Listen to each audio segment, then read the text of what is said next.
The critical patriot देखने वाले सब दोस्तों को खुशामदीद।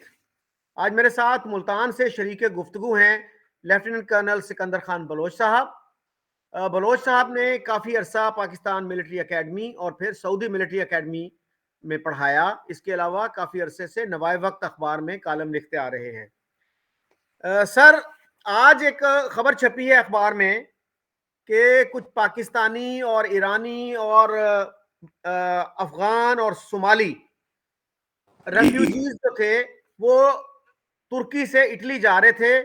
खराब जी मौसम के बायस वो कश्ती जो थी वो एक चट्टान से टकरा गई और जी उसमें 58 लोग जो हैं मारे गए। अंदाजा ये है कि जिसमें से 40 पाकिस्तानी थे। और उसके अलावा भी एक सर्वे हुआ था कि 62% यंगस्टर्स इन पाकिस्तान वो पाकिस्तान से बाहर जाना चाहते हैं। जी तो इतनी डेस्परेट सिचुएशन क्यों है? और ये जितने भी रेफ्यूजीज थे they were all from Muslim countries. तो मुस्लिम जी कंट्रीज को छोड़ के लोग एक नॉन मुस्लिम मुल्क में जा रहे हैं, इटली में जाना चाहते हैं अपनी जान की बाजी लगाकर। ये क्यों है जी। इतनी डेस्परेशन मुस्लिम कंट्रीज में और खास तौर पे पाकिस्तान में? अब मोहतरम, सबसे बड़ा मसला जो है लोगों के लिए वो रोजगार है। जी और रोजगार जहाँ अच्छा मिलता है उसी तरफ लोग भागते हैं। मैं आपको एक छोटी सी मिसाल देता हूँ। मैं जब सऊदी अरेबिया गया तो वहाँ 2-3 दिन तो खैर हम ऐसे फितर है, अब 3 ऑफिसर थे, मैं उनका इंचार्ज था। 2-3 दिन तो फितर है। तीसरे दिन मेरी तबीयत बड़ी खराब हुई। मैं चाहता था कि कोई पाकिस्तानी मिले जिससे मैं बातचीत करूँ, गप लगाऊँ, सब कुछ। तो मैंने पूछा कि अकेडमी में कोई पाकिस्तानी भी है? उन्होंने कहा जी। हाँ जी है। हम्म। कौन? वो जी हमारा मोची है। मैंने कहा जी बात कराओ मेरी, मैं मिलाओ मुझे। वो दूसरे दिन उसको पकड़ कर ले आए। बातचीत हुई, पता चला वो गवादर का रहने वाला बलोच था और हम्म। वहाँ 27 सालों से रह रहा था। शादी भी वहाँ की उसने। तो मुराद खान उसका नाम था। मैंने उससे पूछा, मुराद खान, तुम्हारा दिल नहीं चाहता वापस जाने के लिए या अपने वतन जाने के लिए? जी। कहता है दिल तो बहुत चाहता है लेकिन इधर रोजी अच्छा मिलता है।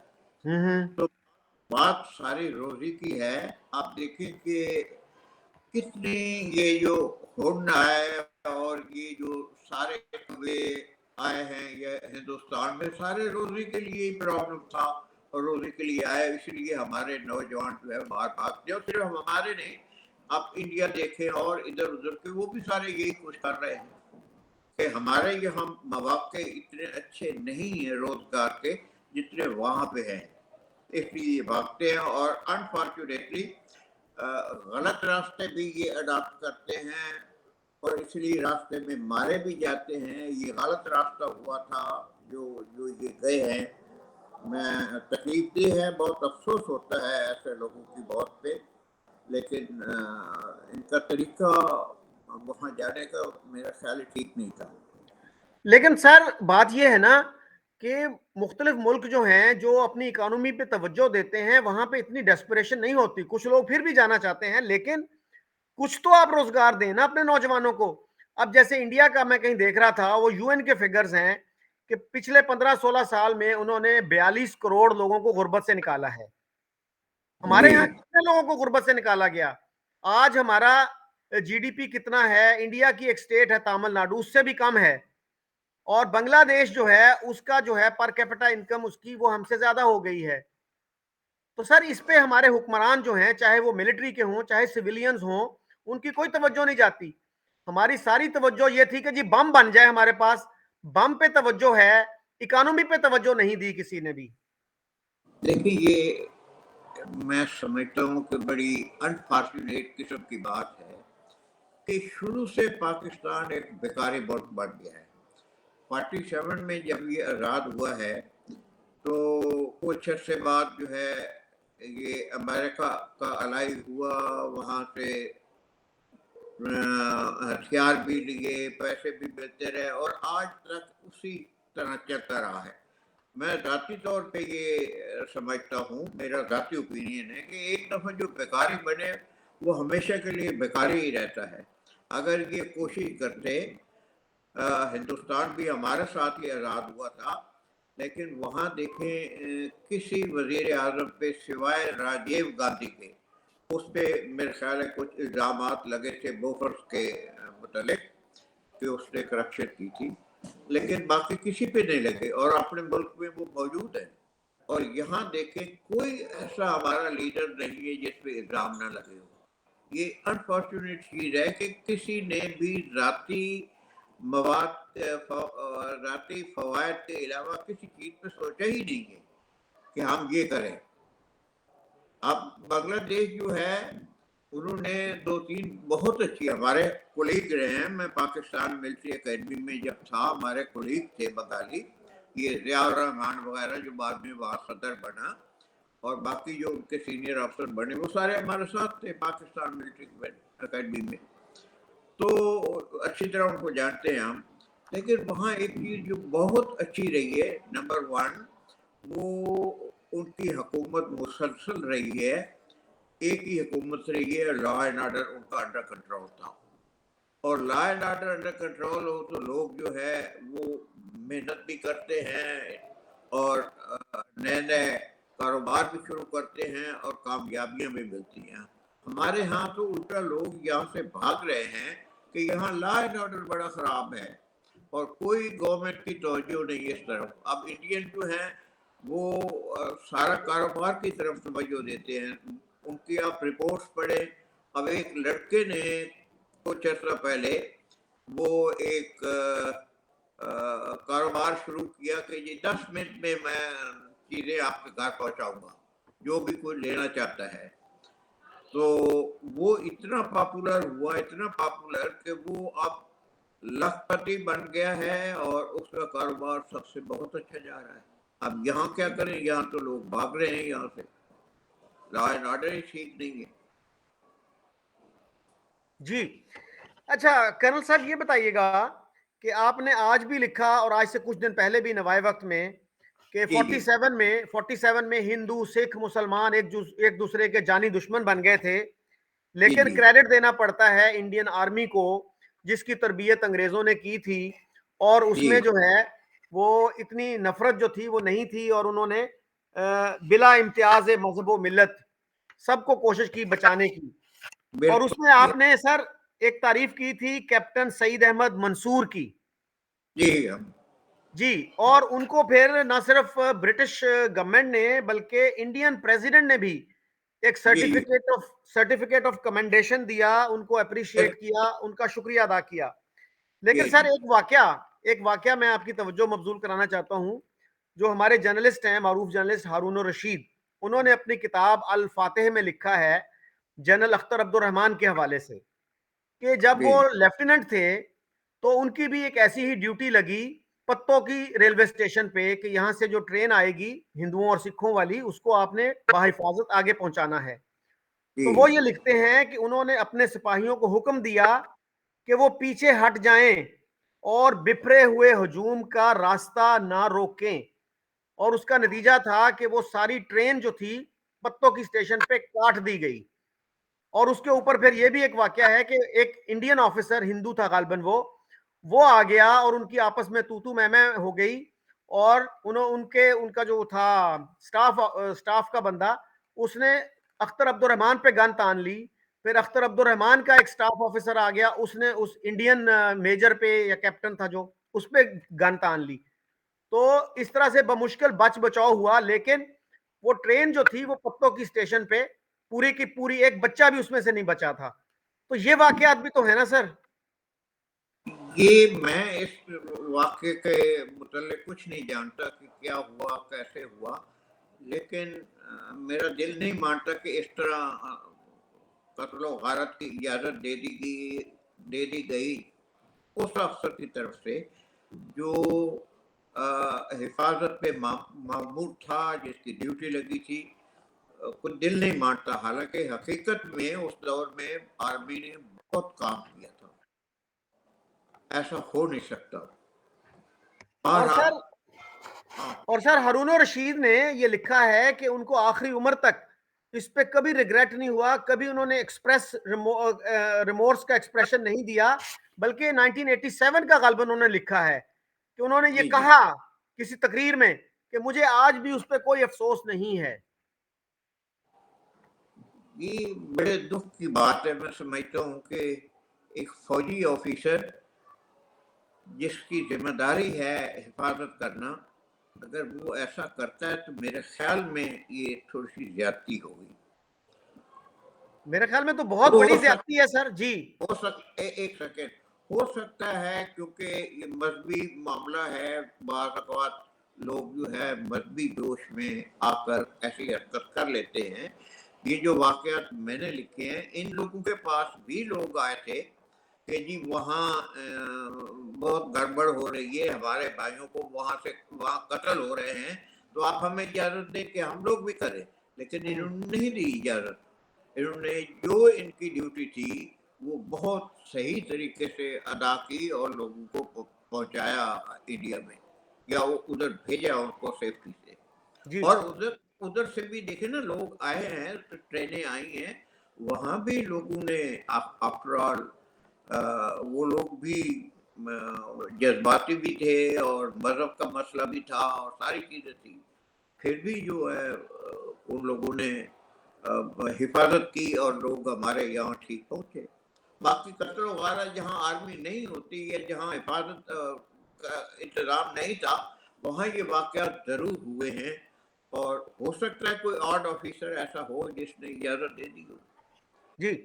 अच्छा सर, आज जो है हमारे मीडिया में बड़ा तस्करा हो रहा है बालाकोट अटैक का कि जी उसको 4 साल हो गए हैं। तो जी उसमें एक बात बड़े इसरार से कही जा रही है कि पुलवामा जो था, जी Pulwama was a false flag operation. जी और ये भी छपा है अखबारों में कि जी ये तो एक ड्रामा था, नरेंद्र मोदी ने ये ड्रामा रचाया इलेक्शन जीतने के लिए। और जी जबकि जबकि जैश ए मोहम्मद ने इसकी रिस्पॉन्सिबिलिटी भी ली थी।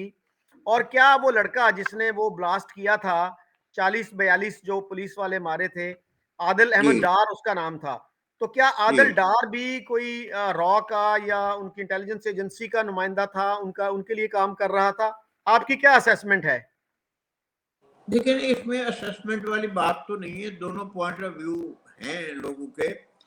एक तो ये है कि ये सियासतदान अक्सर ऐसा करते हैं, सिर्फ मोदी ही नहीं, सारे सियासतदान अपने अपने इलेक्शन से पहले कोई ना कोई ऐसी हरकत जरूर करते हैं जिससे लोगों की तवज्जो उनकी तरफ हो और लोगों की हमदर्दी भी उनकी तरफ हो। अब जैसे हम देखते हैं कि मोहतरमा मरियम नवाज साहिबा मैदान में आई हैं और मतलब है और कुछ नहीं सिवाय इल्जाम जो लगाती रहती हैं उस पे, इमरान खान पे। खुदा जाने कहाँ तक ये बातें ठीक है या गलत है, लेकिन वो इतने इल्जाम लगा रही है कि खुदा ना खास्ता ऐसे ऐसे नजर आता है कि ये बहुत ही मुनाफिक आदमी है। बहरहाल अल्लाह ताला रहम करे। और इस तरह मोदी का अक्सर लोगों की राय ये है कि मोदी का ये अपना ड्रामा था ताकि वो पाकिस्तान को या पाकिस्तान पर कोई छोटा मोटा हमला करके लोगों को ये यकीन दिलाए कि वो बड़ा दिलेर किस्म का मिनिस्टर है, वजीर आजम है और उसको वोट मिलने चाहिए। क्योंकि इंडियन मतलब जहाँ तक मेरी असेसमेंट है, इंडियन जो है उनको पाकिस्तान का नाम लिया जाए कि ये पाकिस्तान में हिंदुस्तान ने ये कर दिया तो वो बड़े खुश होते हैं। उनकी सारी तवज्जो ये कि किसी तरीके पाकिस्तान को अंडरमाइन करे। मसलन उनकी इस वक्त जो अकेडमियाँ चल रही हैं इसके लिए जिसे हम CSS कहते हैं, सीनियर सर्विसेज के लिए, तो उसमें जो वो पढ़ाते हैं वो हर वो चीज़ पढ़ाते हैं जो पाकिस्तान के खिलाफ होती है। मसलन अब मैं सुन रहा था कि एक साहब तारीफ कर रहे थे कि पाकिस्तान और इंडिया की 4 जंगें हुई और चारों जंगों में हिंदुस्तान ने शिकस्त दी है पाकिस्तान को। अब ये इट्स एब्सोल्युटली नॉनसेंस। अब उनका अपना जो एक तजिया कार है परवीन सानी, ब्रिगेडियर, रिटायर्ड ब्रिगेडियर है। जी तो जी उसका पॉइंट ऑफ व्यू ये है, उसकी वीडियो भी है, वो बड़ा ठीक कहता है कि शिकस्त जो है किसी मुल्क को उस वक्त होती है जब उसके बॉर्डर जो है तब्दील हो जाए। अगर तो पाकिस्तान को इनके बॉर्डर से पीछे कर दिया और नए बॉर्डर बने फिर तो शिकस्त है। अगर बॉर्डर हो ही रहे हैं, कुछ नहीं हुआ, कोई तब्दीली नहीं है, तो फिर कहाँ की शिकस्त हुई? ये तो खुद वो कहता है कि पाकिस्तान जो है अब तक उसने, मगरबी पाकिस्तान, उसने कोई शिकस्त नहीं खाई इंडिया से। अब लेकिन पढ़ाने वाले जो है वो पढ़ा रहे हैं कि जी नहीं पे 4 जंगें हुई, चारों में जी ये हुआ, और ऐसी ऐसी कहानियां बताते हैं कि जिसका कोई लॉजिक नहीं है। मसलन मैं उसको सुन रहा था एक दिन, बता रहे थे कि जी वहां से टैंक आए पाकिस्तान की तरफ से और हमारी तरफ अभी टैंक नहीं पहुंच सके थे। हमारे एक मेजर, सबसे मेजर का नाम लिया, वो था, तो उसने क्या किया कि सड़क की बजाय उसने सड़क से हटकर वो माइंस लगा दी, और कहता है कि वो जब पाकिस्तानी टैंक्स आए उन्होंने सड़क छोड़कर दाएं बाएं से आगे बढ़े, तो वो वन आफ्टर दी अदर वो मतलब वो शिकार हो गए उन माइंस के, उड़ गए। तो अब ये नॉनसेंस है, कोई ऐसी बात नहीं होती। जो मिलिट्री प्लानर होता है ही नोस कि इस तरह मुमकिन नहीं है, उसके अपने रास्ते बनाते हैं वो। तो ये इस अच्छा किस्म की करी हुई है उन्होंने।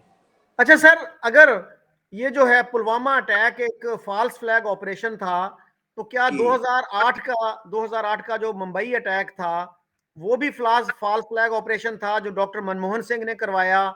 उससे पहले सर पार्लियामेंट पे इंडिया की अटैक हुआ, क्या वो भी फॉल्स फ्लैग ऑपरेशन था? 1993 में मुंबई पे अटैक हुआ था, काफी ब्लास्ट हुए थे, क्या वो भी जी फॉल्स फ्लैग ऑपरेशंस थे? तो क्या किसी पाकिस्तानी रूलर ने भी कभी कोई फॉल्स फ्लैग ऑपरेशन पाकिस्तान में करवाया है या सिर्फ इंडियंस ही करवाते रहे हैं?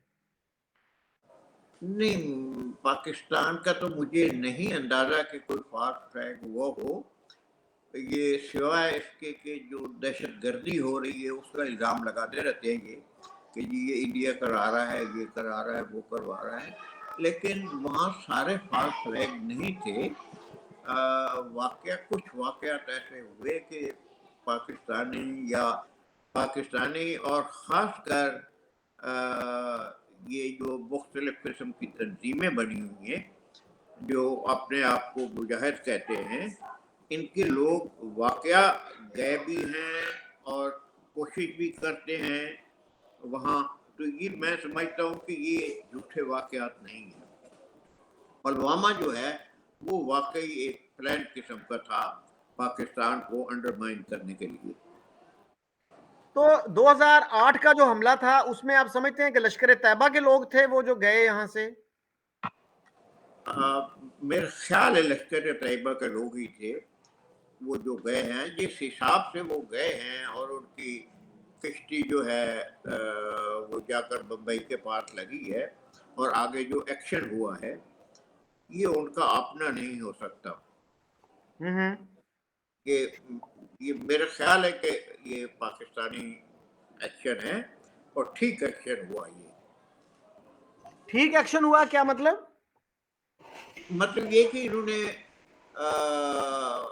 जो उनका नुकसान ये चाहते थे वो इन्होंने किया, हम्म। जिस मकसद के लिए गए थे वो इन्होंने कामयाबी से की। हम्म। और देखिए उनके कंट्रोल करने के लिए उन्हें अपने कमांडो बुलाने पड़े दिल्ली से, और कमांडो के आने में भी जाहिर है जो दिल्ली से आकर बम्बई आएंगे तो उसमें टाइम तो लगेगा। तो इस टाइम में इन्होंने ठीक ठाक एक्शन लिया और काफी उनका नुकसान किया। तो आज भी सर बहुत सारे पाकिस्तानी वो कहते हैं जी कि इसका पाकिस्तानियों से, पाकिस्तान से कोई ताल्लुक नहीं था। अजमल कसाब जो था, जैद हामिद कहता है कि वो अमर सिंह था, वो एक सिख था, वो एक बीजेपी का टेररिस्ट था। इसको फिर कैसे देखते हैं आप? आई डोंट थिंक ऐसा था वो। वैसे तो हमारे एक्स वजीर आजम नवाज शरीफ ने भी ये माना था कि वो हमारा आदमी था। तो बहरहाल पॉलिटिकली तो डिनाई करते हैं, लेकिन मेरा ख्याल ऐसा है, ये मेरी जाती राय है, वो पाकिस्तानी थे। और ये तो सर महमूद अहमद दुरानी जो रिटायर्ड मेजर जनरल हैं, जी उन्होंने जी भी माना है, वो नेशनल सिक्योरिटी एडवाइजर थे उस वक्त। ये अलग जी बात जी कि फिर उनको उस ओहदे से हटना पड़ा, हटा दिया गया कि उन्होंने ये बयान क्यों दिया। जी जी अच्छा सर, अच्छा आपका एक आर्टिकल था जी 2013 में, जुलाई 24 को आपने लिखा, कश्मीर हमारी नाकाबिले तलाफी गलतियां।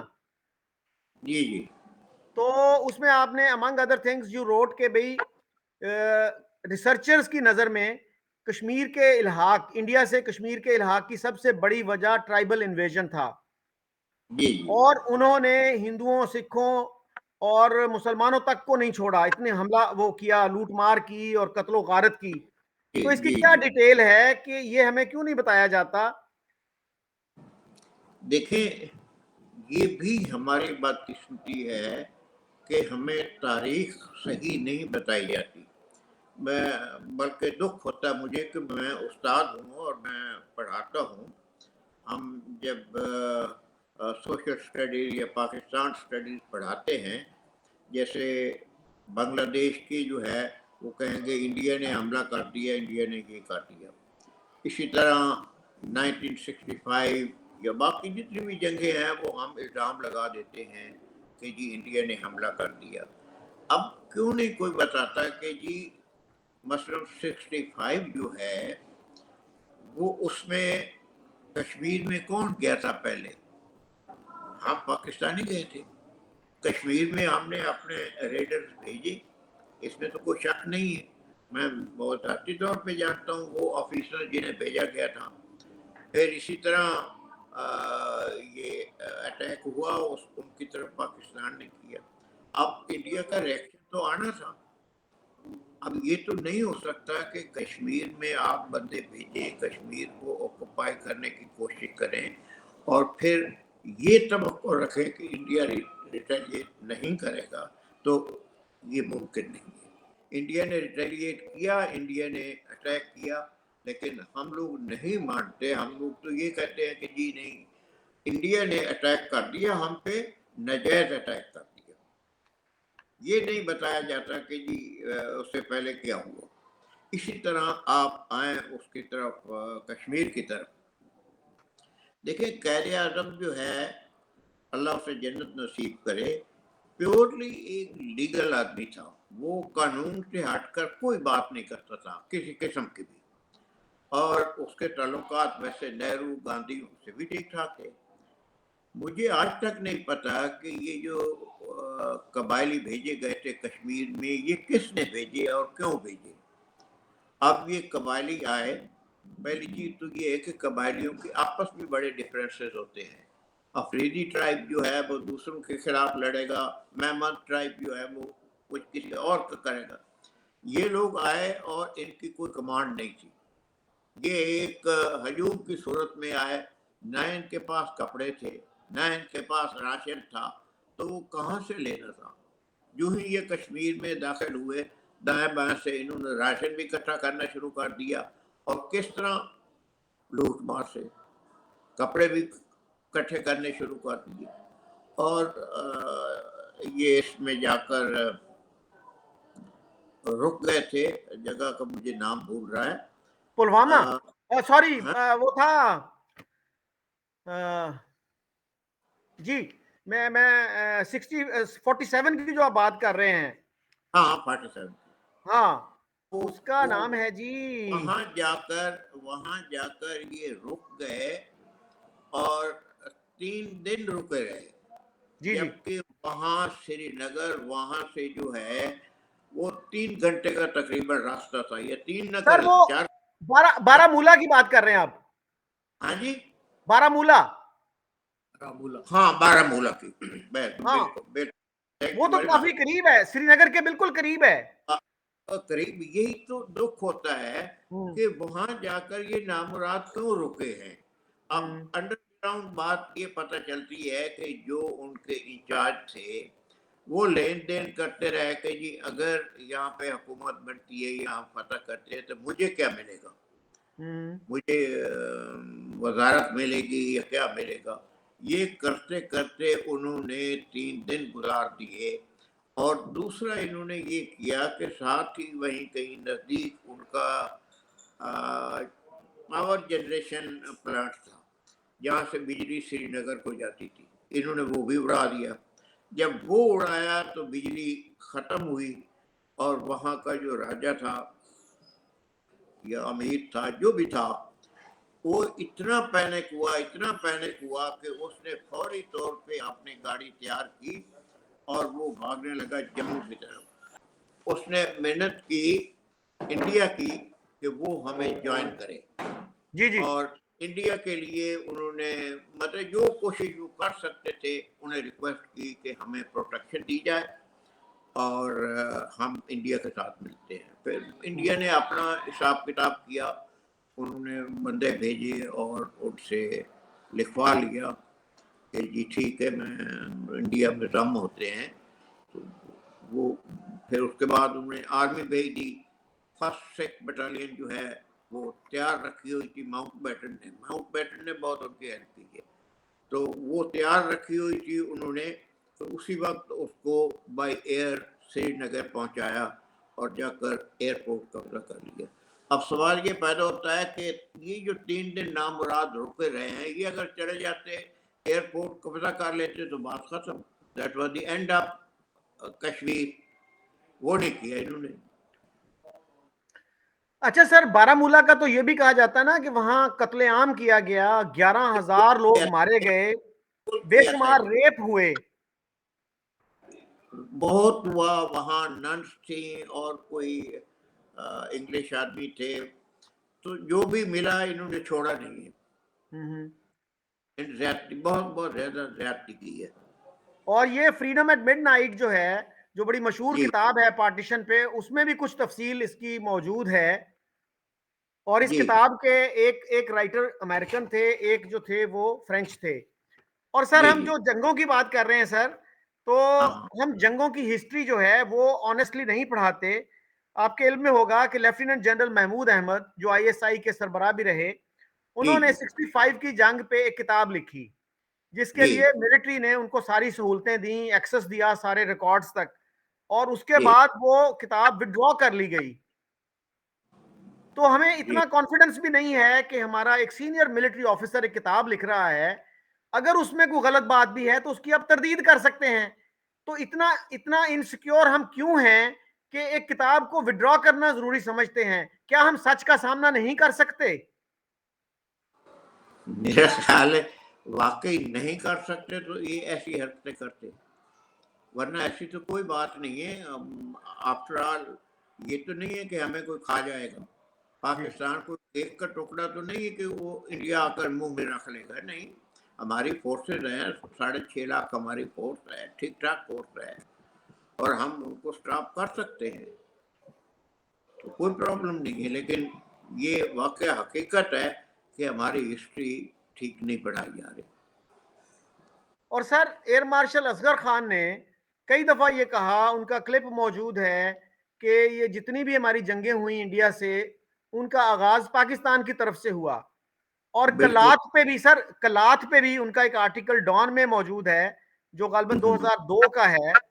जी उसमें उन्होंने ये कहा कि Kalat succession was obtained at gun point. जी। होगा, बिल्कुल होगा। ये तो मैं 100% आपसे एग्री करता हूँ कि जितनी भी जंगें हुई हैं, स्टार्ट पाकिस्तान की तरफ से हुआ है। लेकिन मैं ये कहूँगा, ये मेरी जाती राय है, इसको किसी तरीके से पॉलिटिकल राय ना ली जाए। तो मेरे ख्याल में तो ये बिल्कुल ठीक है, और यही हमारी गलती है कि हमें ऐसा, और ये जो जो कुछ भी हुआ बगैर तैयारी के हुआ। ये नहीं हुआ कि अगर हमने स्टार्ट किया है तो हमें तैयार होना चाहिए उसको आगे फॉलो अप करने के लिए। फॉलो अप तो हुआ ही नहीं है। आप देखें, इसी के मुकाबले में नॉर्दर्न एरिया, गिलगित बल्तिस्तान, वहाँ के स्काउट फोर्स थी एक, उसका सूबेदार मेजर बाबर खान, उसने प्लान किया कि ये हम रात करवाते हैं गिलगित। हम्म। उसने सारी प्लानिंग की, लोगों से मिला या जो जो ठीक थे, और उस वक्त उनका रेजिडेंट गवर्नर आ चुका था, ब्रिगेडियर गनसारा सिंह। जी तो उन्होंने रात को हमला करके उसको पकड़ा, अरेस्ट किया, उसको मेस में बिठाया, और सुबह गिलगित में उन्होंने गालबन 1 अक्टूबर को उन्होंने पाकिस्तान का झंडा लहरा दिया। फिर उसके बाद उन्होंने प्लान किया, और प्लान करके वो आगे गए हैं और वो लेह तक जाकर पहुंचे। उन्होंने 72,000 किलोमीटर मुरबा किलोमीटर आज़ाद करवाया है। वो प्लानिंग की तरफ गए। ये नहीं समझ आती कि ये जो रेडर इधर से भेजे गए थे, ये क्यों गए हैं बगैर लीडर के, बगैर कमांड के, बगैर प्लानिंग के। और फिर इनकी जरूरत क्या थी, जबकि 60,000 रिटायर्ड फौजी कश्मीर के, गुजरात और सराउंडिंग एरिया में मौजूद थे। क्योंकि सेकेंड वर्ल्ड वार के बाद आर्मी की जो उन्होंने तकलीफ की है और काम किया है, तो बहुत सारे लोग निकाले थे। तो वो लोग जो है इधर के रहने वाले थे। अगर कोई उनको इकट्ठा करके प्लान कर लेता तो ये नॉनसेंस की जरूरत ही नहीं थी हमें। अच्छा सर, ये जो भी तो बताइए कि हाँ कश्मीर पे हमें बताया जाता है जी, हमारा जो मौकफ है ना वो पार्टीशन के प्रिंसिपल के मुताबिक है कि जिस जिस स्टेट में मुस्लिम मेजॉरिटी होगी वो पाकिस्तान का हिस्सा बनेगा। तो फिर इस लॉजिक के तहत हमने जूनागढ़ की एक्सेशन क्यों कबूल की? जूनागढ़ तो पाकिस्तान से कंटिगुअस भी नहीं था और वहां की मेजॉरिटी जो पॉपुलेशन है वो भी मुसलमान नहीं थी। तो इस पे सर एम्बेसडर शाहिद अमीन है, रिटायर्ड एम्बेसडर, उन्होंने ये लिखा है कि it eroded Pakistan case on Kashmir. आप क्या कहते हैं इस बारे में?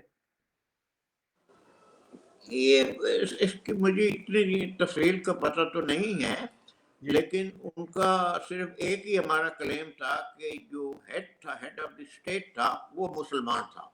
जी तो हम यही चाहते थे कि चूंकि वो मुसलमान है, इसलिए उसको पाकिस्तान में शामिल होना चाहिए। लेकिन इंडिया ने अपना ऑपरेशन करके उसको अपने पास इंडिया का हिस्सा बना लिया। लेकिन सर प्रिंसिपल अगर ये था कि मेजॉरिटी पॉपुलेशन देखी जाएगी, इस तरह तो नहीं नहीं, सर फिर। जी ऐसा नहीं था। जी वो असूल उन्होंने ये बनाया था कि जितनी भी ये स्टेट्स हैं, जी जी इंडिपेंडेंट स्टेट, इनकी मर्जी है ये इंडिया के साथ शामिल हों या पाकिस्तान के साथ शामिल हों। जी। असूल तो ये था। हाँ अब हाँ हम लोग तो क्लेम करते हैं कि कश्मीर में चूंकि ज्यादा मुसलमान थे, जी इसलिए लेकिन कश्मीर का जो राजा था वो हिंदू था। तो इसलिए हम ये चाहते हैं, और हमारा क्लेम भी है, कि चूंकि यहाँ 80% आबादी मुसलमानों की है, तो ये पाकिस्तान का हिस्सा होना चाहिए। तो वो हिंदू महाराजा था, उसने एक्सेशन कर लिया इंडिया के साथ। अगर हम ये रेडर न भेजते और ये बारामूला वाला वाक़या ना होता, तो फिर शायद ये भी ना होता, और कायदे आज़म किसी और तरीके से उसको ये पॉलिटिकल तरीके से हल कर लेते। लेकिन सर वो अंग्रेजी में कहते हैं ना, you can not have it both ways. आप जी जी। जूनागढ़ भी चाह रहे थे, आप कश्मीर भी चाह रहे थे। लेकिन क्या तो हम बहुत खुश रहते, जी लेकिन क्या वो मुमकिन था या नहीं था? जी जी हाँ, तो अब भी आप देखें, 75 साल गुजर गए हैं, जी। मामला वही का वही है, हम्म 1 इंच भी आगे नहीं बढ़ा। हम्म और हम इतनी बड़ी फोर्स रखे बैठे हैं सिर्फ कश्मीर के लिए। हम्म। हम अब तक जो है हमारी इकॉनमी तबाह हो रही है इसी वजह से, कश्मीर के लिए। जी क्यों? हम्म। तो फैसला करें इसका जो भी होना है।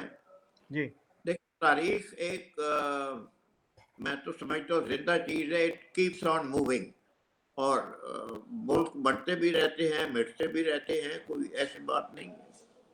अच्छा सर, आपने वो रिपोर्ट देखी होगी हामिद मीर ने जिसपे लिखा है कि 2021 में जनरल जी बाजवा और बाकी जो मिलिट्री ऑफिसर्स थे उन्होंने ये तय कर लिया था और उन्होंने नेगोशिएशंस किए थे इमरान खान साहब की मर्जी से, इंडियन से।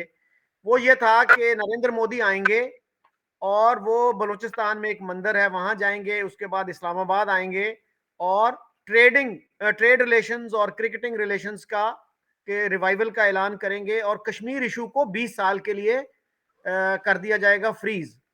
और उस पे जो जी है शाह महमूद कुरैशी आपके शहर से हैं जो, उन्होंने जी ये जी कहा इस तरह तो हमारी सियासत खत्म हो जाएगी, लोग हमें गद्दार समझेंगे।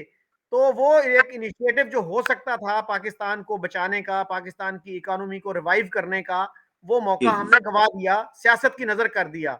आप क्या जी कहते हैं इस बारे में? देखिए, ये सिर्फ एक मौका हमने सियासत की नजर नहीं किया, हमने बहुत कुछ सियासत की नजर कर दिया है। हम्म। बहुत सारी चीजें ऐसी हैं, आप प्रेजेंट आप देख रहे हैं कि हमारे लीडर्स, चाहे वो अपोजिशन में हैं या हुकूमत में हैं, उनमें से किसी का भी ख्याल मुल्क की तरफ नहीं है, बस अपनी जाती सियासत है कि ये हम लोग पावर में रहें और दूसरा कहता है हम पावर में आ जाएं। तो इसलिए मुल्क तो तबाह हो रहा है। अच्छा, आप वो वजीर आजम साहब ने ये तो कह दिया कि हमारे वज़रा तनख्वाह नहीं लेंगे, लेकिन what about their facilities, hmm. Park जो हैं वो तो बहुत कुछ है। जी इसकी एक एक मिसाल मैं आपको देता हूँ कि जब भुट्टो वजीर आजम बना था, तो उसने ऐलान किया था कि मैं सिर्फ 1 रुपया तनख्वाह लिया करूंगा जी जी। ताकि लोगों पे असर पड़े। लेकिन उसके घर का खर्च कहते हैं कि वो 1 लाख रोजाना को हो जाता था। तो हम्म। अब याद नहीं कि कौन साहब थे, उन्होंने हाथ बांध कर उनसे रिक्वेस्ट की कि जनाब आप तनख्वाह ले ले लेकिन घर वाला खर्चा कम करते। जी तो ये यही कुछ तो करते हैं। अब कितनी गाड़ियां हैं, वो कहते हैं कि 800 के पता नहीं कितनी गाड़ियां हैं जिनका पेट्रोल भी फ्री है और बाकी फैसिलिटी फ्री है और टेलीफोन फ्री है और नौकर फ्री हैं और बिजली फ्री है।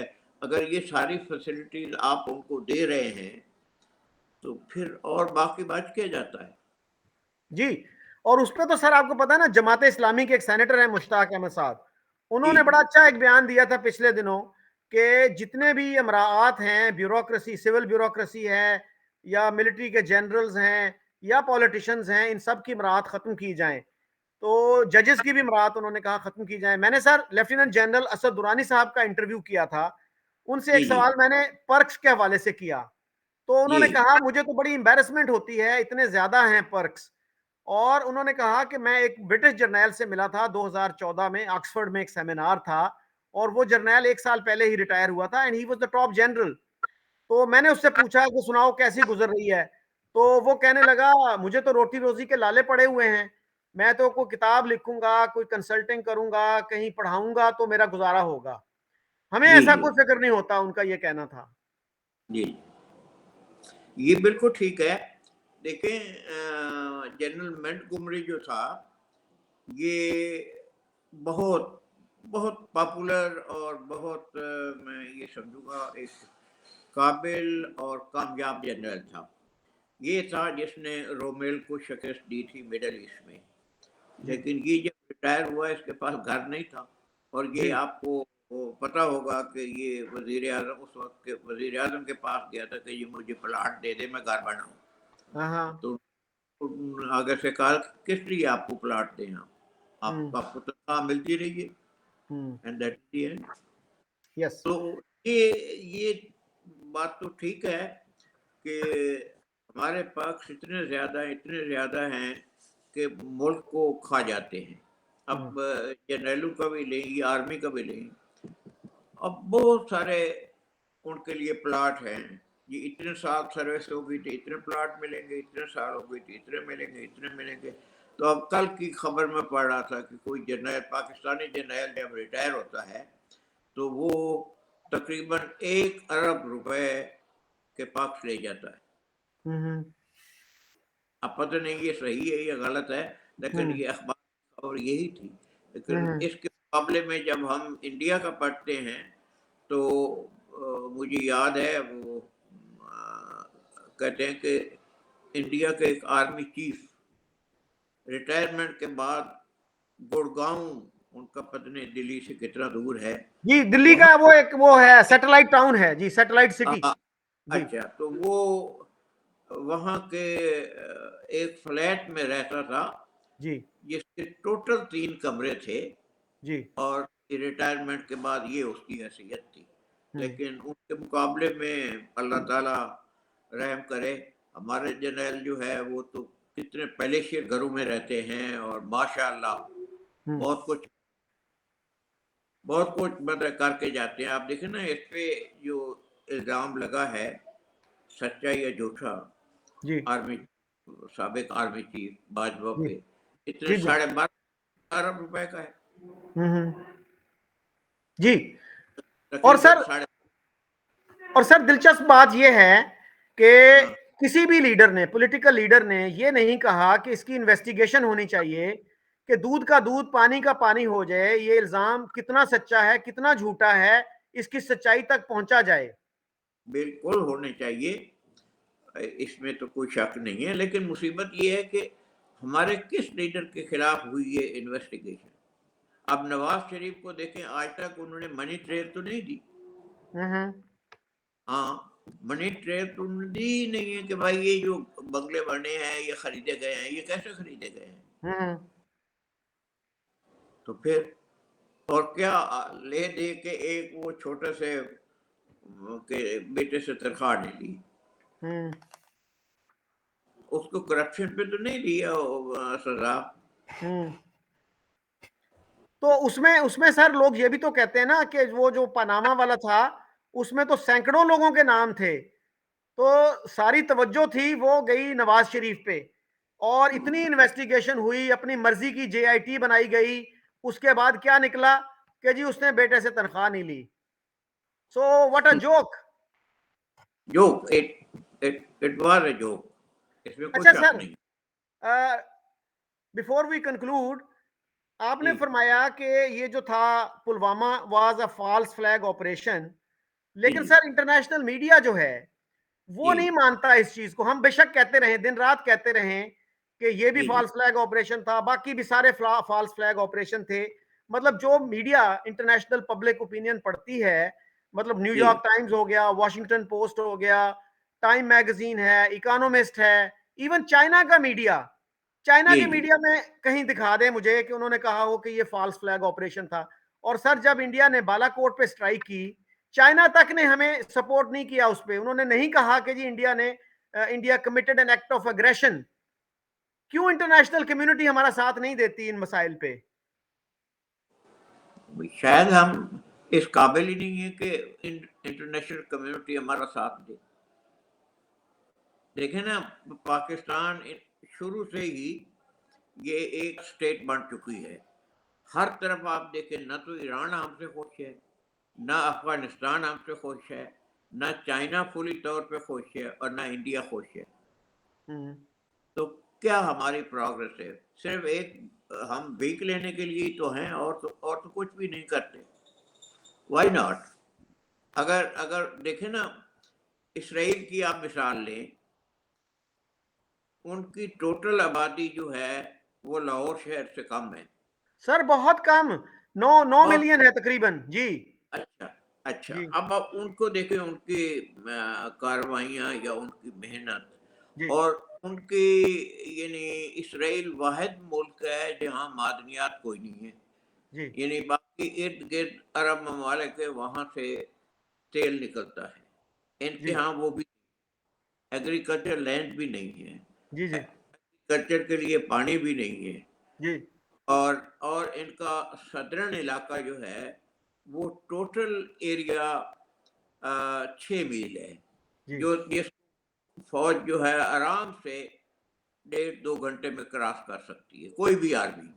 जी लेकिन इन लोगों ने 1956 में इन लोगों ने अपना बम भी बना लिया और न्यूक्लियर टेक्नोलॉजी भी हासिल कर ली, सारा कुछ किया, क्योंकि इन्होंने शुरू से ही साइंटिफिक एजुकेशन को अपना एम बनाया, और जी अपने स्टूडेंट को ट्रेन किया, और वहीं से वो अच्छे उनके साइंटिस्ट निकले, और काम किया उन लोगों ने, मेहनत की। एग्रीकल्चर भी उनका बेस्ट है, यानी और तो और छोड़े, इंडिया उनसे हेल्प ले रहा है एग्रीकल्चर में। जी तो वो जो रेत थी उसको उन्होंने डेजर्ट में उसको उन्होंने एग्रीकल्चर लैंड में टर्न कर दिया। जी तो उनकी मेहनत तो है ना, उनको जी हम कैसे नो कर सकते हैं? जी, बिल्कुल सर, बिल्कुल दुरुस्त है। उन्होंने जो इरिगेशन की टेक्नोलॉजी डेवलप की है, उससे इंडिया बहुत फायदा उठा रहा है। पानी की बहुत बचत होती है उससे। वो नहीं, बल्कि उन्होंने जो आर्म्स वगैरह हैं, जी वो इस किस्म के उन्होंने इन्वेंट किए हैं कि इवन अमेरिका उनसे लेता है। जी खासकर सिक्योरिटी रिलेटेड आर्म्स अम्युनिशन जितना भी है वो वहाँ से लेते हैं। और उनका वो देखें, एंटी मिसाइल टेक्नोलॉजी जो है बहुत टॉप की है, वो इंडिया को देते हैं। इंडिया 300 कितने कितने के 3 बिलियन डॉलर का उनसे वो लिया है उसने, ये आर्म्स एंड अम्युनिशन। जी सर, चाइना भी ले रहा है। और आप देखें अगर विकिपीडिया पे जो आर्टिकल है चाइना इजराइल रिलेशंस, तो जी, स्ट्रेटेजिक पार्टनरशिप है उनकी चाइना की इजराइल के साथ। बिल्कुल है। और सर, आप जाके अगर गूगल पे लिखें ना इजरायली इन्वेंशंस एंड डिस्कवरीज, तो आप हैरान हो जाएंगे कि तमाम मुस्लिम मुल्कों को एक तरफ रख लें, इसराइल को एक तरफ रख लें, तो उनकी इन्वेंशंस इनसे ज्यादा हैं तमाम मुसलमान मुल्कों से। और एक बात सर, और हमारे यहाँ लोग फौरन ये कह देते हैं कि इसराइल से कंपेयर ना करें क्योंकि वो तो अमेरिका उसको बहुत इमदाद देता है। और हाँ सर मैंने हाँ। ये कहीं पढ़ा, सर 1973 तक जी जी। पाकिस्तान को ज्यादा अमेरिकी इमदाद मिली थी इसराइल की निस्बत, लेकिन जी हमने उससे कुछ नहीं किया। कोई कोई हाई क्लास, कोई वर्ल्ड रिनाउंड इंस्टीट्यूशंस नहीं कायम किए। इंडिया ने 50s में ये प्रोसेस शुरू कर दिया था कि आईआईटीज कायम की जाए, इंडियन इंस्टीट्यूट्स ऑफ टेक्नोलॉजी। उसमें उन्होंने पूरी दुनिया से हेल्प ली, अमेरिका से भी ली, यूरोप से भी ली। तो इस तरह से उन्होंने वो अच्छे इदारे जो थे कायम किए। आज वो इदारे इंडिया को इतनी प्रोमिनेंस दे रहे हैं, इतनी अहमियत मिल रही है इंडिया को। हमारे एक एम्बेसडर को ये मानना पड़ा, अब्दुल अब्दुल बासित साहब को, कि इंडिया की सिर्फ आईटी की जो एक्सपोर्ट्स हैं, सॉफ्टवेयर एक्सपोर्ट्स 180 अरब डॉलर की हैं, 180 बिलियन डॉलर्स। हमारी 3 अरब पे जब पहुंची थी साल डेढ़ साल पहले, तो हमने जश्न मनाया था कि जी हमारी 3 अरब पे पहुंच गई हैं सॉफ्टवेयर एक्सपोर्ट्स। हाँ, क्या हमने जश्न, हम तो उसमें भी जश्न मनाते हैं हमें उधार मिल जाए तो। जी हाँ हाँ, अच्छा सर। उसमें जश्न मनाते हैं कि हमें 60 करोड़ डॉलर मिल गए जी। अच्छा सर, तो क्या क्या कोई तरीका है, आप इतने दाना आदमी हैं, आपने मिलिट्री में भी सर्व किया, अखबार में कॉलम भी लिखते हैं, तो क्या इंडिया से हमें अच्छे ताल्लुकात करने चाहिए कि नहीं करने चाहिए, या इसी अजली दुश्मनी के चक्कर में रहना चाहिए? जैसे हमारे अखबार लिखते हैं जी, इंडिया हमारा अजली दुश्मन है, इटर्नल एनिमी है। शुड वी गेट देखिए, out of this eternal enemy syndrome? एक जब कायदे आजम से उस वक्त पूछा गया था कि इंडिया और पाकिस्तान के क्या रिलेशन होंगे, तो जी, उसने कहा था वही रिलेशन होंगे जो कनाडा और अमेरिका के हैं। कनाडा और ये अमेरिका का तो सर कोड भी एक है, टेलीफोन कोड एक है। 75 साल लड़ लड़ लड़ कर गया, जो भी है गुस्सा खा और जो भी कर सकते थे, तो उससे हमने क्या हासिल किया? कुछ भी हासिल नहीं किया। अब ये चीजें जो है हम इतनी दूर से मंगवाते हैं, खासकर मेडिसिन का जो रॉ मटेरियल है, वो अगर दूर से मंगवाते हैं तो हमें बहुत महंगा पड़ता है। इंडिया से अक्सर कुछ रॉ मटेरियल लिया जाता है। तो अगर हमारे अच्छे रिलेशन हो तो ठीक ठाक आगे हिसाब चल सकता है, क्यों ना चले। मैं तो समझता हूँ कि सब ममालिक के साथ हमारे ठीक रिलेशन होने चाहिए। सही। कोई कोई कोई जरूरत नहीं है कि हम ईरान से टक्कर लें कि शिया है, या अफगानिस्तान से टक्कर लें, किस हम्म लिए टक्कर। हम्म बिल्कुल सही। हाँ, thank you very much sir. Thank you very much जी, आपका बहुत बहुत मेहरबानी।